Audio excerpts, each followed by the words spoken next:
हामी यतिखेर यहाँ बिर्ता मोडमा छौँ। आज हामी बिर्ता मोडबाट चाराली हुँदै धाइजन हुँदै बाँसबारी सिमसार क्षेत्रतिर जाने हाम्रो योजना हो आजको। हामी ठ्याक्कै बिर्ता मोडको एकदम सबैभन्दा मुटुमा हामी छौँ। बिर्ता मोडको मुटुमा, मुक्ति चोक क्षेत्रलाई बिर्ता मोडको मुटु भनिन्छ। अब यता शनिश्चरी रोड है, अलिकति अगाडिबाट शनिश्चरी रोड र भद्रपुर रोड देखिन्छ। यहाँबाट दक्षिणतिर गइयो भने भद्रपुर, यहाँबाट उत्तरतिर गइयो भने शनिश्चरी र सिधै अगाडि जाँदा उत्तरतिर शनिश्चरी, सिधै अगाडि जाँदाखेरि हामी काँकडभिट्टातिर लाग्छौँ। बिचमा हामी बुट्टाबारी, चाराली, धुलाबारी, इटाभट्टाका क्षेत्रहरू हामी छिचोल्दै जान्छौँ। भिडभाड छ बिर्ता मोड। अब अहिले धेरै भिडभाड हुन्छ, कुनै पनि बारमा बिर्ता मोडमा भिडभाड हुन्छ अहिले। त्यसमा आज शनिबारको दिन पनि यतिको भिडभाड छ। मुक्ति चोक कटेर हामी अगाडि बढ्यौँ। बिर्ता मोडलाई त्यति व्यवस्थित सहर भन्न चाहिँ मिल्छ जस्तो मलाई लाग्दैन। खासै नकारात्मक कुरा त गर्न मन लाग्दैन, गर्नु पनि हुँदैन। हामीले जीवनमा सधैँ सकारात्मक कुरा मात्रै सोच्नुपर्छ। नकारात्मकतातिर कुरा खेलाउन थाल्यो भने जेमा पनि नराम्रो मात्रै देखिन्छ। तर पनि बिर्ता मोड त्यति व्यवस्थित सहरीकरण चाहिँ भएको क्षेत्र होइन। यतिको जनघनत्व भइकन, यतिको अवसरको खाँचो भएको अवस्थामा एउटा केन्द्र हो बिर्ता मोड भनेको पूर्वको, तर त्यति व्यवस्थित छैन। अब यतापट्टि चाहिँ यो महेन्द्र राजमार्गको निर्माण हुँदै गरेको अवस्थाले तलतिर मासतिर चाहिँ बाटो बन्दै गरेको अवस्था छ यो क्षेत्र चाहिँ। अब यो महेन्द्र राजमार्ग कहिले बनिसक्छ र यहाँ सरर सुगम यात्रा कहिले हुन्छ त्यसको लागि चाहिँ हामीले लामो समय नै प्रतीक्षा गर्नुपर्छ होला। अहिले महेन्द्र राजमार्गको बाटो हिँड्नु पूर्वी क्षेत्रमा भने चाहिँ निकै गाह्रो, एकदमै रफ्तारमा पनि बन्दैछ। अब हामी अगाडि देख्छौँ, अहिले चाराली जाँदा हामी भेट्छौँ कति बन्दैछ।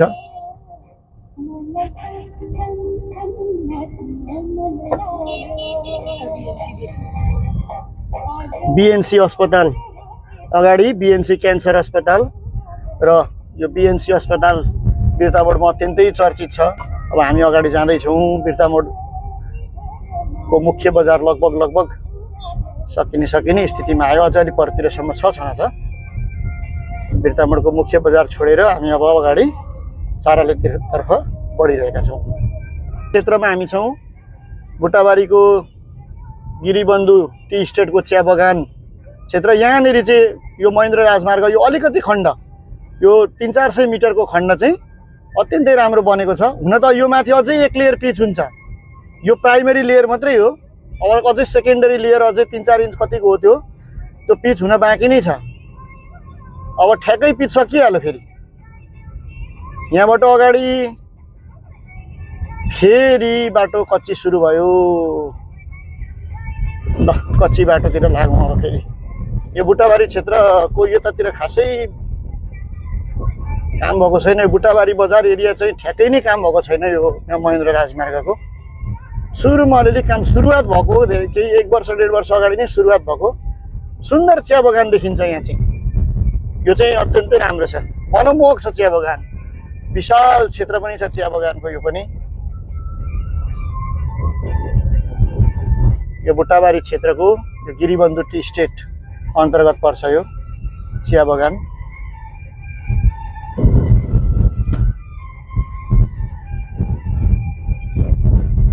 अब यतापट्टि अगाडिपट्टिको बाटो चाहिँ पुरानै संरचनामा छ, केही बनेको छैन। बन्ने छाँटकाँट पनि देखिएको छैन तलतिर मासतिर। यो बिचको बेड चाहिँ बुट्टाबारी पुग्न लागिएको अवस्था छ अहिले। बुट्टाबारी पुग्न लागेको अवस्थामा खासै केही बन्दै गरेको देखिँदैन।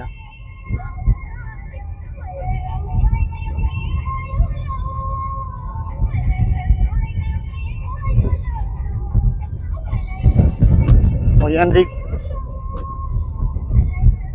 यो बन्नको लागि यो ठाउँमा फेरि अब बाटो बन्नका लागि तलतिर मासतिर अलिकति ठाउँ मासतिर ड्रेन पनि बनाइराखेको छ छन चाहिँ। अस्ति बर्खामा त यहाँ बिजोग थियो। अब अहिले बर्खा ठ्याक्क सकिएको छ, भदौ महिना लाग्यो। अब अहिले चाहिँ अब बाटो बनाउँदाखेरि चाहिँ तीव्र गतिमा सुरु हुनुपर्ने हो। पक्कै बन्ला, छिटै बन्ला आशा गरौँ।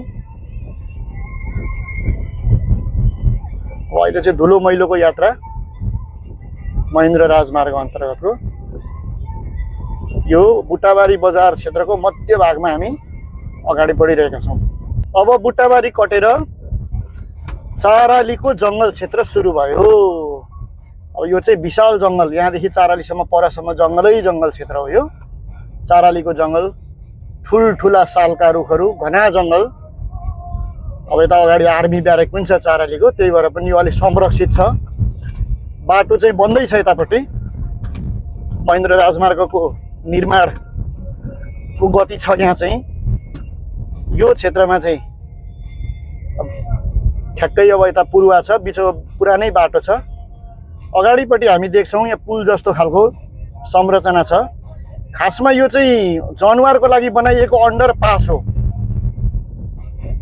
यहाँबाट चाहिँ वन्यजन्तुहरू, यो जङ्गलका वन्यजन्तुहरू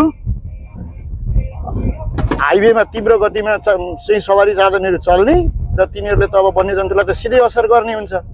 त्यसैले वन क्षेत्रहरूमा चाहिँ यसरी अन्डरपास, जनावरको लागि लक्षित गरेर अन्डरपासहरू बनाउने महेन्द्र राजमार्गको नयाँ प्रविधि अन्तर्गत यो पर्छ र यो निर्माणाधीन रूपमा बनिरहेको छ। जङ्गलको बिचमा छ यो पास।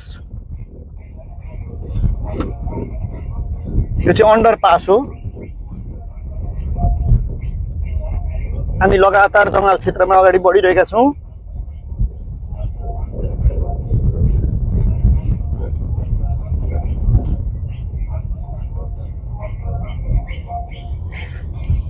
उत्तर दक्षिणमा माटो चाहिँ पुरेको छ, तर बाटो निर्माणको स्थिति छैन यो बिचमा चाहिँ।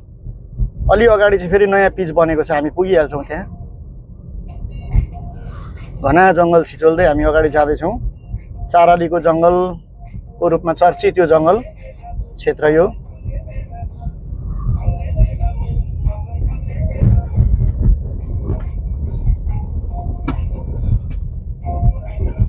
बाटो चाहिँ कच्ची त हुनु पर्यो, स्वाभाविकै हो बन्दै गरेको ठाउँमा। यसो तर यो खाल्डाखुल्डी चाहिँ यो निर्माण कम्पनीले यस्ता खाल्डाखुल्डी चाहिँ यसो पुरिदिएदेखि सवारी साधन लिएर हिँड्ने यात्रुहरूलाई सजिलो हुन्थ्यो। खाल्डो चाहिँ अब यो चाहिँ अफरोड पनि धेरै कष्टकर ठाउँमा अफरोड हिँडे जस्तो छ बाटो चाहिँ, बयान गरेरै साध्य छैन यसको। यो शेषनागका सयजिब्राले बयान गरे जस्तै हो यो स्थिति चाहिँ। कच्ची हुनु त्यस्तो होइन, निर्माण भइरहेको ठाउँमा सामान्य कुरो हो, तर कष्टकर कच्ची। यहाँ अलिकति फेरि पिच भएको छ, अलिकति पिच भएको छ। अब यो जङ्गल छिचोल्दै हामी अगाडि जाँदैछौँ। सरर बाटो बनेको ठाउँमा चाहिँ आनन्द छ। फेरि बाटो बनेको ठाउँमा चाहिँ अलिकति पनि हलिँदैन गाडी। अहिले त्यस्तो स्थिति छ। अब यसमा सेकेन्ड लेयर गर्दा त साँच्चै नै नेपाल चाहिँ नेपालै भएछ भन्ने खालको महसुस हुन्छ होला। अब यहाँ अगाडि हामी छाताहरू, प्रशस्तै छाता देख्छौँ। यहाँ फुल अक्षता बेच्ने क्षेत्र हो यो। अब ठ्याक्कै यो उत्तरपट्टि चाहिँ यो पाउ पाथिभरा थान हामी यहाँ भेट्छौँ। यो पाउ पाथिभरा मन्दिर यो अहिले पूर्वी क्षेत्रमा, यो चाराली क्षेत्रमा पाउ पाथिभरा क्षेत्र अत्यन्तै चर्चित छ धार्मिक क्षेत्रको रूपमा। यो पाउ पाथिभरा क्षेत्र हो। अब कुनै एक दिन चाहिँ पाउ पाथिभरा मात्रै दर्शन गर्न पनि पक्कै आइहालिन्छ। यो पाउ पाथिभरा क्षेत्र धाम कटेर हामी अगाडि लाग्यौँ। अब दक्षिणपट्टि चाहिँ सैनिकको क्याम्प छ, आर्मी क्याम्प। दक्षिणपट्टि आर्मी क्याम्प छ, उत्तरपट्टि पाउ पाथिभराको मन्दिर छ। अब फेरि अब यो चारालीको चोक आइपुग्न लाग्यो। चारालीको चोक चाहिँ यो खण्डकै सबैभन्दा अप्ठ्यारो भागमध्ये पर्छ। अत्यन्तै अप्ठ्यारो क्षेत्र छ यो चाहिँ। खाल्डा, ठुल्ठुला खाल्डाहरू छन् बाटोमा। यो राजमार्ग हो भन्नै सुहाउँदैन। निर्माणाधीन क्षेत्रमा यसो खाल्डा चाहिँ बेला बेला पुरिने हो भने निर्माण हुँदाहुँदै पनि बाटो ठिकै छ है भन्ने महसुस हुन्थ्यो, तर यो चाहिँ हिँड्नै गाह्रो।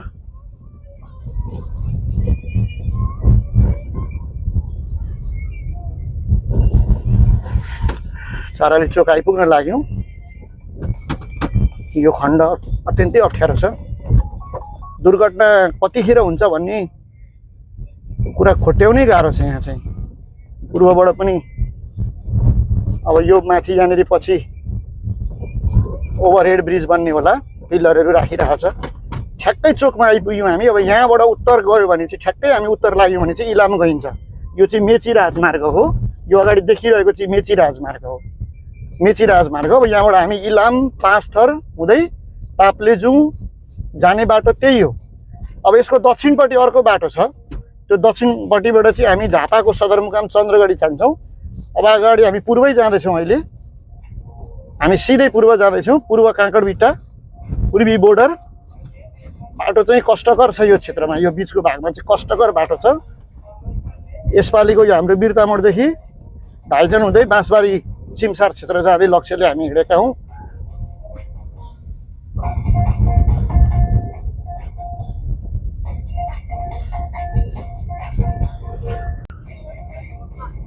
अब यो चाहिँ धाइजन मोड आइपुग्न लाग्यो। चाराली कटेर धाइजन मोड आइपुग्न लाग्यौँ हामी। बाटो यहाँ चाहिँ बनिसकेको छ। धाइजन मोड क्षेत्रमा चाहिँ दुवैतर्फ बाटो राम्रोसँग पिच भइसकेको छ। यो बिचमा नाली खण्ड पनि देखिन्छ त्यहाँनिर। यो अब यसमा पुरिन्छ, यो नाली चाहिँ पुरिन्छ। अनि यहाँ पुरिएर अब होला नि त बोट बिरुवा रोप्ने होला, फुलबारी बनाउने होला, सडकको सौन्दर्यकरण भनौँ न, सडकको सौन्दर्यकरणको कुरा होला। अब यतापट्टि चाहिँ धेरै परैसम्म पिच भएको छ, लगभग धुलाबारीसम्म धेरै नै पिच भएको छ। केही भाग छोडेर अब अगाडि हडिया खोलो आउन लाग्यो। अब हडिया खोलो क्षेत्रमा त अब बन्ने स्थिति पनि छैन। पुल भनेको त ठिकै छ, बन्दै जान्छ। पहिला अरू पुल बाहेको क्षेत्र बनिसक्नु पर्यो अनि पुल बन्ने हो। तर यस्ता खाल्डा चाहिँ कच्ची आउने बित्तिकै चाहिँ कच्ची चिल्लो भनेको सम्म कच्ची चाहिँ छैन। कच्ची चाहिँ ठुल्ठुला खाल्डै छ। कच्ची टेक्ने बित्तिकै बुझ्नुपर्छ कि खाल्डै टेक्नुपर्छ, डरा खाल्डा। पुल पनि निर्माण एकदम तीव्र गतिमा चलिरहेको छ। उत्तरपट्टि नयाँ पुल बन्दैछ, तीव्र गतिमा बनिरहेको छ पुल पनि। पुलपारी पनि पिचै छ बाटो, पुलपारी पनि पिच गरिसकेको छ। हाम्रो उद्देश्य आज चाहिँ बाँसबारी सिमसार क्षेत्रतर्फ लाग्ने हो। खासमा सिमसारै चाहिँ पुग्दैनौँ, तर त्यतातिरको ग्रामीण भेगमा हामी जान्छौँ। हाम्रो मूल घर पनि त्यतै हो, हामी मूल घर जाँदैछौँ आज। बाटो पिचै छ, सनन चिल्लो बाटो छ, सर्र गाडी आनन्दले कुद्छ। बाटो दुईतिरै पिच भइसकेको छ। अब यो धाइजन कटेपछि अगाडिको ढाट क्षेत्र भन्छ हामी, यसलाई चाहिँ पुरानो ढाट भन्छौँ। पहिला नगरपालिकाले बाँसको ढाट राख्ने गरेको थियो यतातिर, त्यसैले ढाट राखेको ठाउँलाई ढाट क्षेत्र भनेर भनिन्छ। अनि ढाटकै नामको रूपमा यो चर्चित छ। अब सिधै अगाडि गयो यो बाटो भने चाहिँ काँकडभिट्टा पुगिन्छ। धुलाबारी बजार हुँदै काँकडभिट्टा पुगिन्छ। यो ढाट भन्छ यो ठाउँलाई, ठ्याक्कै यो ठाउँलाई ढाट भन्छ। यहाँबाट हामी बायाँ मोड्छौँ, लेफ्ट टर्न बायाँ मोड्छौँ। बायाँपट्टि अर्को बाटो देखिन्छ पिच गरेको, र यो बाटोलाई हामी फलो गर्छौँ। अब यो बाटो लगातार हिँड्दा चाहिँ हामी बाँसबारी सिमसार क्षेत्र, यहाँबाट 3 किलोमिटर चान्चुन, ठ्याक्कै लगभग सिमसारै पुग्न चाहिँ 3.5 छ। माथि अर्को सिमसार जाने मूल बाटो भेट्न चाहिँ 3 किलोमिटर लाग्छ। हामी लगातार 3 किलोमिटर गएपछि बाँसबारी सिमसार क्षेत्र पुगिन्छ। बाटो पिच छ, अगाडि हामी पिच जाँदैछौँ। यो ग्रामीण क्षेत्र सुरु भयो। बस्ती यहाँ त बाक्लै छ, बाक्लै छ। धान खेती सुरु भइहाल्यो। उर्वरा क्षेत्र हो यो, झापा जिल्लाको एउटा उर्वरा क्षेत्रमा पर्छ। यो पनि मेची नगरपालिका वडा नम्बर 10 हो। यो ठ्याक्कै अहिले हामी हिँडिरहेको ठाउँ चाहिँ वडा नम्बर 10 हो। 10 नम्बर वडा हामी हिँड्दैछौँ। बाटो राम्रो छ। अब यहाँबाट चाहिँ ठ्याक्कै यो पोइन्टबाट, अब यो अगाडिको पोइन्टबाट अब हामी 11 नम्बर वडामा छिर्यौँ। 11 नम्बर वडा पनि पिच भएको रहेछ अहिले। बाटो राम्रो छ, राम्रो पिचिङ छ। नयाँ बाटो हुन त अब कतिको दीर्घकालीन टिक्छ भन्ने कुरा चाहिँ प्रश्नवाचक चिन्ह हुन्छ नेपालमा। फेरि बाक्लो छ बस्ती, बाटोको दुवैतर्फ घरै घर छन्। यता देखाउनु एकदमै राम्रो बाँसघारी सुपारी बारी सुपारी क्षेत्र हो। यो पनि ठुल्ठुला सुपारी बगानहरू छन् यतातिर।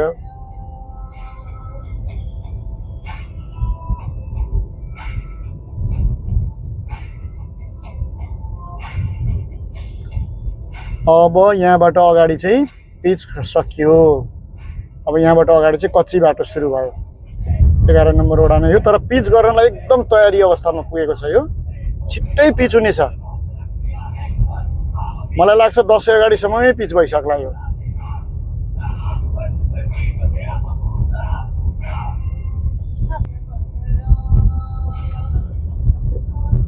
अब हामी बाँसबारी सिमसार क्षेत्र जाने भनेर हाम्रो उद्देश्यले हामी अगाडि बढिरहेका छौँ भनेपछि अब जङ्गल क्षेत्र आउनु त स्वाभाविकै हो।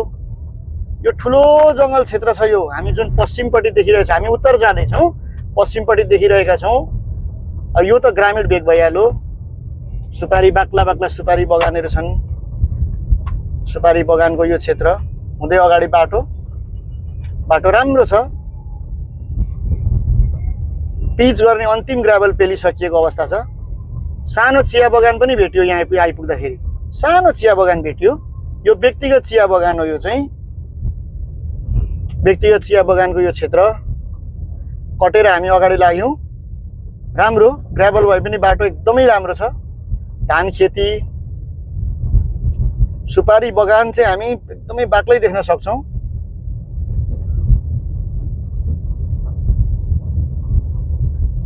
अत्यन्तै सुन्दर छ यो। धाइजन गाउँ विकास समिति अन्तर्गत वडा नम्बर 7 हो पहिलाको यो। अहिले मेचीनगर नगरपालिका वडा नम्बर 11 छ।